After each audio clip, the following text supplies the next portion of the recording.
आजम खां को 1 महीने के लिए छोड़ा गया था कि भाजपा ज्वाइन कर लो, नहीं ज्वाइन किए तो फिर जेल में डलवा दिया गया। एनडीए की जीत नहीं हुई है। अच्छा, फिर बाबू ज्ञानेश कुमार चुनाव आयुक्त की जीत हुई है। ईवीएम बदलो, चुनाव जीतो, वो गणेश ही कर सकते हैं, दूसरा कोई नहीं कर सकता है। शासन प्रशासन का तंत्र है वो बिल्कुल भ्रष्ट हो चुका है। इस देश में रावण राज चल रहा है। ये तो कहते हैं, ये तो कहेंगे ही कि मैं राम को लाया हूँ, लेकिन राम को नहीं रावण को लाया। इस देश में लड़कियों का अपहरण हो रहा है ना, इन्हीं के राज में हो रहा है। स्टेटमेंट दे दें कितनी लड़कियां गायब हुई हैं। नंगा भारत जब हमको मिला कांग्रेस को, तो जो भी इस देश में विकास किया है कांग्रेस ने किया है। ये जो जाहिल होते हैं ये पत्थर फेंकते हैं, जो पढ़ लिख लेते हैं तो ये विस्फोट करते हैं। इन लोगों को जाहिल रहने दो, इनसे पंचर बनवाओ, जहाँ जिसके दिमाग में आएगा। बाबा कहाँ, बाबा जिंदाबाद। वहाँ गोली चलवा देगा। आजाद भारत का पहला आतंकवादी नाथूराम गोडसे। मैं बड़ा दुखी हूँ इस चुनाव से। नमस्कार, आप देख रहे हैं जनमत न्यूज और मैं हूं आपके साथ ज्योति कनौसिया।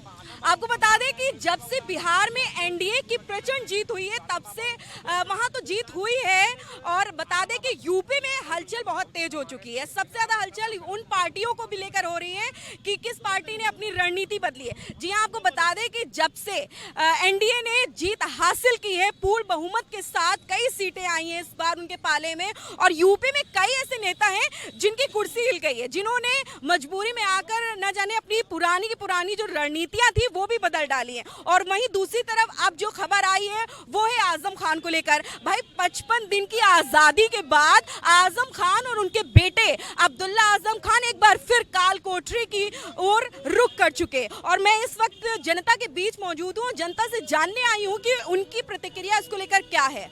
कैसे देख रहे हैं आप कि आजम खान एक बार 55 दिन ही हुए थे और एक बार फिर से वो चले गए हैं 2 पैन कार्ड के मामले को लेकर, कैसे क्या कहना है? अगर आजम खान जब समाजवादी की सरकार थी तो जो घोल मेल कर रहे थे, जो तानाशाही कर रहे थे, इनकी अगर भैंस हो जाती थी तो पूरा प्रदेश उनको ढूंढने लग जाता था। और इन्होंने आधार का जो पैन कार्ड बनाया है, पैन कार्ड एक होना चाहिए, उन्होंने 2 बनाया, और ये काम कोर्ट का है, और कोर्ट ने पहले सजा सुनाई थी तो इतने दिन रहे, तो 2 पैन कार्ड रखने की इनको क्या जरूरत है? मंत्री थे, पढ़े लिखे हैं, तो इनको 2 पैन कार्ड बनवाना नहीं चाहिए। इनके बेटे भी बनवाए थे। भारतीय जनता पार्टी की सरकार में माननीय योगी आदित्यनाथ जी मुख्यमंत्री हैं, संत महंत मुख्यमंत्री हैं। जितने स्वजातीय अपराधी हैं उनके ऊपर 45 मुकदमे हैं, 58 मुकदमे हैं, 98 मुकदमे हैं, और वो बड़े आराम से घूम टहल रहे हैं। और आजम खां जी को जेल में डाला जा रहा है निचली अदालत से। लेकिन मैं निवेदन करना चाहूँगा आजम खां जी से कि हिम्मत साहस धैर्य बनाए रखिए। निचली अदालत ने दिया है, आप हाई कोर्ट जाइए, सुप्रीम कोर्ट जाइए। जिस तरह से निठारी हत्याकांड में मुनेन पंढेर और कौन थे, कोली, सुरेंद्र कोली, उनको सुप्रीम कोर्ट ने निर्दोष करार दिया है, तो जो लोग इनके ऊपर केस लगाए थे उनके ऊपर अब मुकदमा चलना चाहिए, उन्हें जेल भेजना चाहिए। कि क्यों उनका 20 साल आप बर्बाद किए? उन्हें फांसी की भी सजा हुई थी, इन्हें तो 7 साल की सजा हुई है। कोहली और पंढेर को फांसी की सजा हुई थी, उन्हें सुप्रीम कोर्ट ने बरी कर दिया। तो अब बताइए कि ये जो लोग उनके ऊपर मुकदमा लगाए थे उनको जेल भेजना चाहिए कि उनका 20 साल बर्बाद किए, उनके बच्चे बर्बाद हुए, देश में किस तरह का उनका अपमान हुआ, लोग थू थू करने लगे थे। तो आप बताइए, वही सुप्रीम कोर्ट को ये भी संज्ञान लेना चाहिए कि जो मुकदमा लगाए थे, जो फंसाए थे, उनके ऊपर भी केस करना चाहिए ना। और जो मैं नाम ले रहा हूं अभी आपके सामने, एक बार फिर से गए हैं जेल वापस 2 पैन कार्ड रखने के जुल्म में, तो कैसे देख रहे हैं? तो आजम खां को 1 महीने के लिए छोड़ा गया था कि भाजपा ज्वाइन कर लो, नहीं ज्वाइन किए तो फिर जेल में डलवा दिया गया। अच्छा, नहीं इसीलिए हुआ था, इसीलिए छोड़ा गया था उनको। और अभी जिस तरह से बिहार में एनडीए की प्रचंड जीत हुई है, और कई यूपी में भी कई बड़ी पार्टियां हैं जिनकी कुर्सी हिल चुकी है, वो अपनी रणनीति बदलने पे आगू आ गए। एनडीए की जीत नहीं हुई है। अच्छा, फिर बाबू ज्ञानेश कुमार चुनाव आयुक्त की जीत हुई है। चुनाव आयोग की जीत है वो, एनडीए की कोई जीत नहीं है। एनडीए की नहीं है, एनडीए को कोई एक वोट नहीं दे रहा है। तो ज्ञानेश कुमार को आप ऐसा क्यों कह रहे हैं? ईवीएम बदलो, चुनाव जीतो, वो गणेश ही कर सकते हैं, दूसरा कोई नहीं कर सकता है। तो मोदी के जो वोट जिताने वाले हैं वो ज्ञानेश जी हैं। बाकी मोदी वोदी के बस की बात नहीं है, कोई जनता वोट नहीं दे रही, सब गाली दे रही है। क्या बात कर रही हो आप? अब जैसे कि देखा जाए उन्होंने बोला है कि एनडीए की जीत नहीं है, ये चुनाव आयोग ज्ञानेश कुमार की जीत है। और वहीं एक ये भी कहा जा रहा है कि जब से बिहार में एसआईआर का मुद्दा हुआ था, काफी चला था, जिसको लेकर विपक्षी पार्टियों ने भी विरोध किया था, लेकिन अब जो एसआईआर है वो तो अब यूपी में हो रहा है। आप लेकर एक और बड़ी खबर आई है एसआईआर को लेकर कि एसआईआर के चक्कर में बीएलओ ने आत्महत्या कर ली है, कैसे देख रहे हैं? यही सब देश में होगा ही। जब इतना कितने आईपीएस आत्महत्या कर ले रहे हैं, मार दिया जा रहा है, उनको सुसाइड बनाया जा रहा है। अभी हरियाणा में हुआ ना, यूपी में हो चुका। राजेश सैनी है कि हाँ आईपीएस से उनको ऑफिस में बुला के गोली मार दिया गया और दिखा दिया गया इन्होंने सुसाइड कर लिया। कितने डीएम आईएएस आईपीएस इस समय कांप रहे हैं, अपनी जिंदगी की गुहार लगा रहे हैं। जो पूरा शासन प्रशासन का तंत्र है वो बिल्कुल भ्रष्ट हो चुका है। इस देश में रावण राज चल रहा है, समझ रहे हैं कि नहीं? सीएम योगी तो कहते हैं ये राम राज्य है उत्तर प्रदेश। ये मैं कहता हूँ ना, ये तो कहते हैं, ये तो कहेंगे ही कि मैं राम को लाया हूँ, लेकिन राम को नहीं रावण को लाए हैं। अच्छा, कैसे लाए? कैसे लाए हैं? इस देश में गौ हत्याएं हो रही हैं, इन्हीं के राज में हो रही ना। इस देश में लड़कियों का अपहरण हो रहा है ना, इन्हीं के राज में हो रहा है। स्टेटमेंट दे दें कितनी लड़कियां गायब हुई हैं। लेकिन वो अब तो भरे मन से वो कहते हैं कि डकैती छिनैती जो भी अपराध करता है वो कुछ ही घंटों में जेल पहुंच जाता है, फिर लंगड़ाते हुए दिखता है। इस पर आप क्या कहेंगे? ये लंगड़ाते हुए खुद दिखेंगे, सत्ता बदलने दीजिए। अच्छा, सत्ता बदले नहीं, ये रोए थे ना एक बार पार्लियामेंट में रोए थे ना। कौन मुख्यमंत्री था? मायावती थी ना। फिर ये रोएंगे, आपकी जेल में रोएंगे। समझ रहे हैं कि नहीं? ये जो भाषा बोल रहे हैं उनको उसी, ये कहते हैं ना कि जो जिस भाषा में समझेगा उसी भाषा में समझाया जाएगा, तो जनता भी इनको अब उसी भाषा में समझाएगी। जी बताएं, क्या कह रहे हैं आप? उत्तर प्रदेश में आप देख लीजिए, भारतीय जनता पार्टी जयंत चौधरी को, ओम प्रकाश राजभर, संजय निषाद जयंत चौधरी जी को लेकर चल रही है, अनुसूचित जाति को भी लेकर चल रही है, तो कामयाब हो रही है।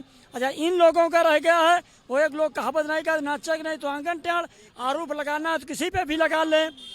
इस तरीके से भारतीय जनता पार्टी बिहार में भी आई है और उत्तर प्रदेश में भी जो है भारतीय जनता पार्टी आएगी।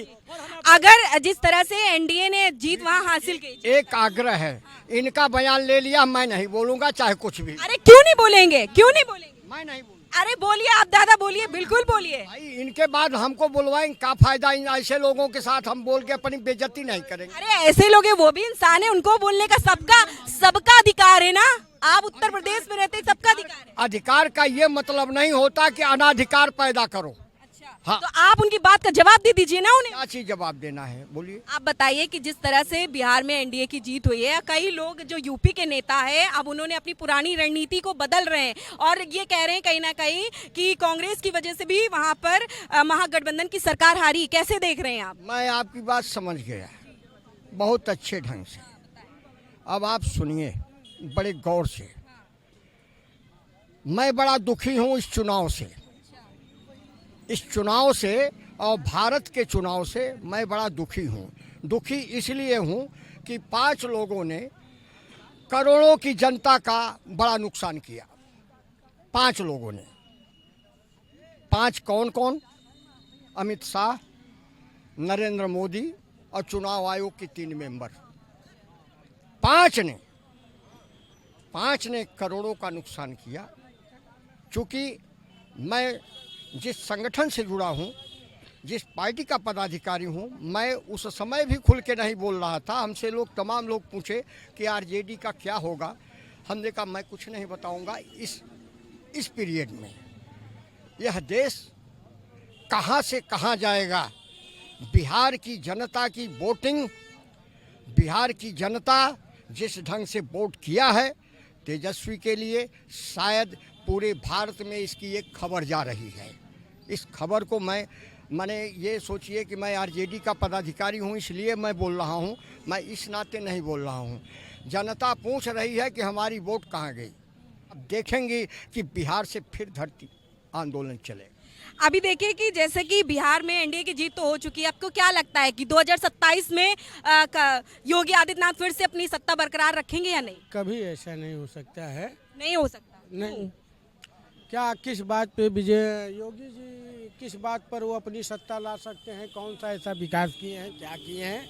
आज तक हमारे भारत देश में नंगा भारत जब हमको मिला, कांग्रेस को, तो जो भी इस देश में विकास किया है कांग्रेस ने किया है।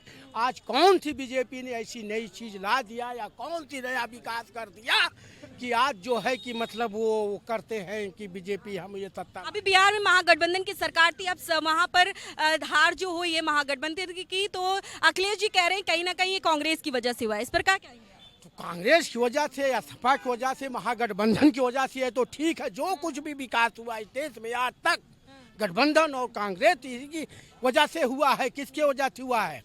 यही हुआ है। आज बीजेपी ने पूरे देश में कौन सा एक ईंटा कहाँ से कौन सा रख दिया, कौन सा फैक्ट्री, कौन सा कल कारखाना बना दिया कि जो देश का विकास है, जो भी विकास हुआ है कांग्रेस किया है। और सब जो क्षेत्रीय पार्टी आपके जो है ये जब भी आई है सपा बसपा प्रदेश में उसने विकास किया है। अगर अब देखा जाए वो तो कहते हैं कि उत्तर प्रदेश अपराध मुक्त हो चुका है, लेकिन अभी भी एनसीआरबी के जो आंकड़े आए हैं उसमें तो वो टॉप पर है, क्या कहेंगे आप?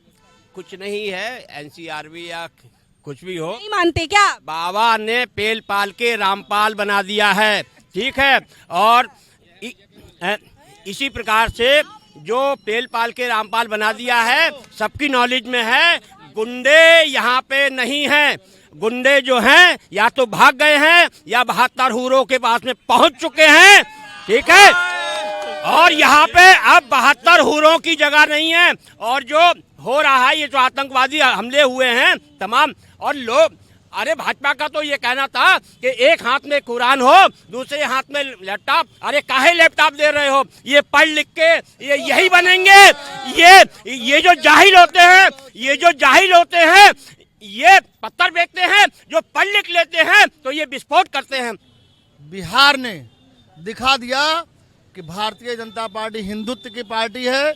और धीरेन्द्र आप हिंदुत्व की बात कर रहे हो, वहीं धीरेन्द्र शास्त्री की भी बात कर रहे हैं कि धीरेन्द्र शास्त्री अब यात्रा निकाले, उसमें हिंदू राष्ट्र घोषित करने के देश को कह रहे हैं। लेकिन स्वामी प्रसाद मौर्य हैं वो देशद्रोही उनको बता रहे हैं। पागल की बात कहाँ कर रहे हो? स्वामी प्रसाद मौर्य का पूरा बोल करके इतना बढ़िया हमारा टेलर बना हुआ था, हम बोलने जा रहे थे, आपने स्वामी प्रसाद मौर्य आप अपनी बात फटे आदमी की बात मत करिए। देखिए धर्म, देखिए वो पता नहीं कौन किस नहीं बोल मिलता है। देखिए वो जिस तरह वो फटाहा है उस तरह हम लोग फटे नहीं हैं। वो ऐसे समाज से आता है जो समाज हिंदुत्व असली हिंदुत्व खाली मौर्य समाज में है। सब लोग मांस मछली खाने वाले मिलेंगे सारे समाज में, लेकिन मौर्य समाज जो साग और सब्जी उत्पन्न पैदा करता है वो वही खाता है, वो नॉनवेज का शौकीन नहीं होता है। मौर्य समाज बहुत अच्छा समाज है, उसमें पता नहीं कैसे ये भैया पैदा हो गए, कुछ समझ में नहीं आता है। मैं जय श्री राम बोलूँगा और भारत माता की जय बोलूँगा। अभी आप इटावा नहीं गई होंगी, जहाँ पे सैफई कभी जाइए, हनुमान जी की वो मूर्ति लगी है। हमारे ख्याल से कई फीट, हमारे ख्याल से 100 फीट अभी साथ बहुत लोगों ने देखा नहीं होगा, लेकिन मैं देख के आया हूँ। मुलायम सिंह यादव ने बनवाई, बहुत विशाल काय मूर्ति हनुमान जी की बनी है। हनुमान जी के भक्त थे वो, ठीक है। मुस्लिम वोट बैंक इकट्ठा करने के लिए उन्होंने हिंदुओं का वध करा दिया, लेकिन मतलब आपके पूरे हिसाब से यही है कि 2027 में बाबा आएंगे। लेकिन सुनिए, फिर उसके बाद में फिर उन्होंने उस पर संशोधन किया कि 20% उन्होंने। किसने कहा ये बात? ये मुलायम सिंह यादव ने बोला था। डिम्पल यादव का वो आए थे, नहीं तो बोला उन्होंने बोला 40 मरवाए हैं, आप बोलेंगे तो 400 मरवा देंगे। नहीं, हिंदुत्व का विरोध नहीं किया तो उन्होंने 1991 में गोली कैसे चलवाई? लो, एक हाथ में लैपटॉप लो। अरे जब इनका पंचर बनाने काम हो तो लैपटॉप क्यों दे रहे हो? वो बताइए। लेंगे तो जब इनके अंदर शिक्षा आएगी तो ये आतंकवाद की तरफ बढ़ेंगे। इन लोगों को जाहिल रहने दो, इनसे पंचर बनवाओ, इनसे छोटा काम करवाओ। सुनिए, ने बांटा था, आदरणीय मोदी जी ने बांटा था, आदरणीय योगी जी ने बांटा था, माननीय मुख्यमंत्री जी और देश के प्रधानमंत्री जी बांटे थे। क्यों बांटा भाई, क्यों बांटा? बताओ ना। मुलायम सिंह ने जो किया वो राजनीति के लिए अच्छा काम किया, राजनीति के लिए उन्होंने अच्छा काम किया। राजनीति में हर कोई किसी का गुलाम नहीं है और कोई किसी का वोटर नहीं है। जहां जिसके दिमाग में आएगा वहां वहाँ गोली चलवा देगा। क्या कह रहे हो भैया, क्या बोले? चुनाव से पहले पुलवामा होता है, चुनाव से पहले पहलगाम होता है और चुनाव से पहले दिल्ली होता है। भाई 2000 वाली नोट 100 फीट अंदर गड़ी होगी, उसमें चिप लगी होगी, ना वो मैडम दिखाई देती है ना वो 2000 वाली नोट दिखाई देती है। व्हाट्सएप यूनिवर्सिटी वालों से हम क्या बात करें? व्हाट्सएप यूनिवर्सिटी वाले हमसे पूछिए ना, यहाँ पे बताइए कि बेरोजगारी पे नहीं बोल रहे हैं, महंगाई करेंगे ना रोजगार पे बात करेंगे धर्म पे। भारतीय संविधान हर व्यक्ति को अधिकार देता है कि हर व्यक्ति अपने चाह के अनुसार अपने धर्म को मान सकता है, वो हिंदू हो, मुसलमान हो, सिख हो, ईसाई हो।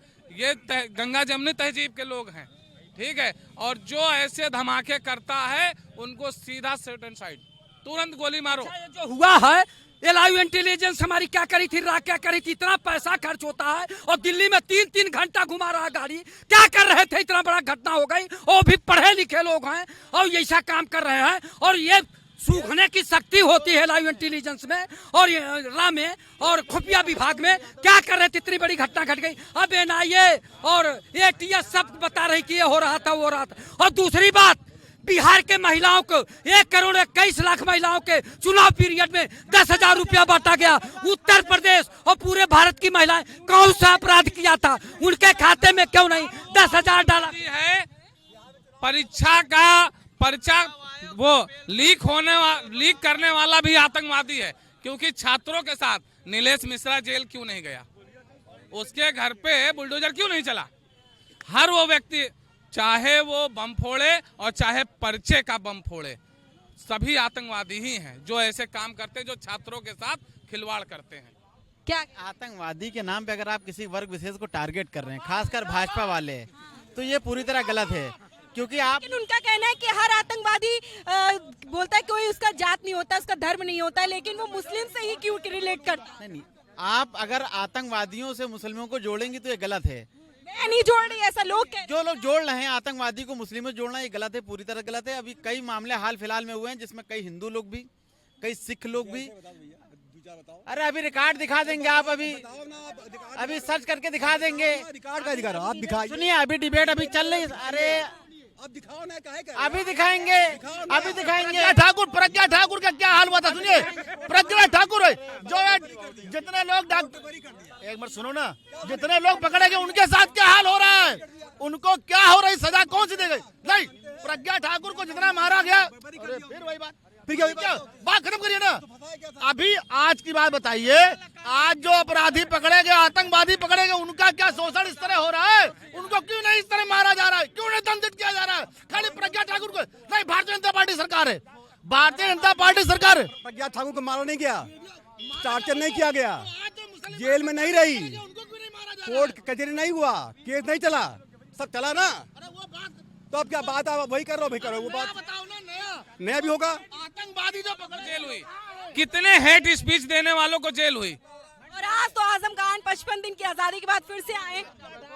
गोधरा कांड के संयोजक को सजा क्यों नहीं हुई अब तक? सरकार बैठाइए। सुनिए, आजाद भैया आजाद भारत का पहला आतंकवादी नाथूराम गोडसे, आजाद भारत का पहला आतंकवादी पहला आतंकवादी। इस आजाद भारत का जो जनसंघी, अरे तो मानो ना, हिंदू था कि नहीं था? हिंदू था कि नहीं था? क्या होता है? अब हिंदू तो मुसलमान का क्या होता है? आतंकवाद का कोई धर्म नहीं होता है। देखिए, हो सकता है कि कुछ लोग गलत हों, कुछ लोग हर धर्म में गलत हो सकते हैं, लेकिन पूरी कौम को टारगेट करना, अगर नाथूराम गोडसे आतंकवादी था तो आप भी थे, फिर अगर वो था, अगर पूरी कौम है, अगर कौम है तो आप भी थे, हम भी हुए उसमें। अगर हिंदू, अगर वो आतंकवादी था, पूरी कौम नहीं हो सकती। एक मछली ही तालाब को गंदा कर देती है। अरे मैं भी हिंदू हूँ, मैं मुसलमान नहीं हूँ। वो आजाद भारत का पहला आतंकवादी नाथूराम गोडसे है, जिनको भाजपा वाले अपना बाप बना बैठे हैं।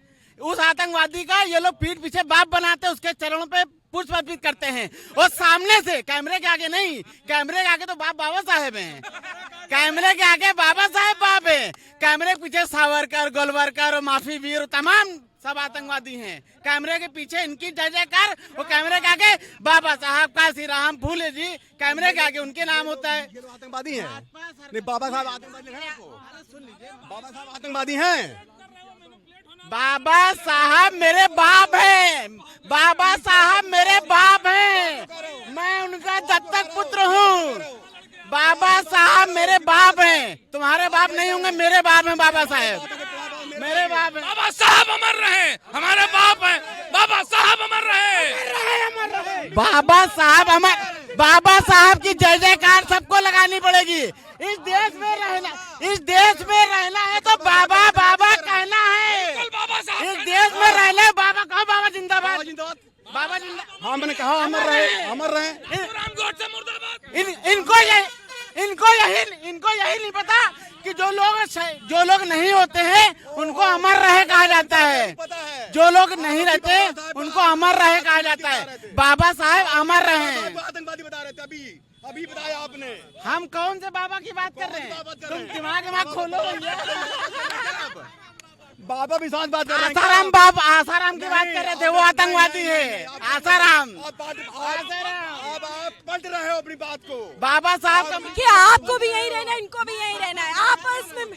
अरे क्या होता है? फंस गए हैं भाजपा वाले, अपने बाप को भूल गए। पंडित दीनदयाल उपाध्याय उनके बाप भूल गए, उनके बाप गोवलकर, उनके बाप सावरकर, अपने बाप को भूल गए। हमारे बाप को अपना बाप बता रहे हो। चलिए देखिए, यहाँ पर लोग थे, लोगों ने अपनी बहुत प्रतिक्रिया दी और उन्होंने कहा है कि कहीं ना कहीं लोगों ने आप देखा कि गुस्सा भी भरा है कि कहना है कहीं ना जिस तरह से बिहार में एनडीए की प्रचंड जीत हुई है, उसी तरह से यूपी में होने वाले विधानसभा में भी भाई प्रचंड बहुमत के साथ योगी आदित्यनाथ सत्ता में अपनी आएंगे, बरकरार रहेंगे। और कई लोगों दिल्ली ब्लास्ट हो गया या फिर कई ऐसे मुद्दे हो गए जिनको लेकर उन्होंने खुलकर बात करी। हमारे इस वीडियो में फिलहाल इतना ही। मैं थी ज्योति करोना जी, कैमरा पर्सन शैलेंद्र शर्मा के साथ, लखनऊ।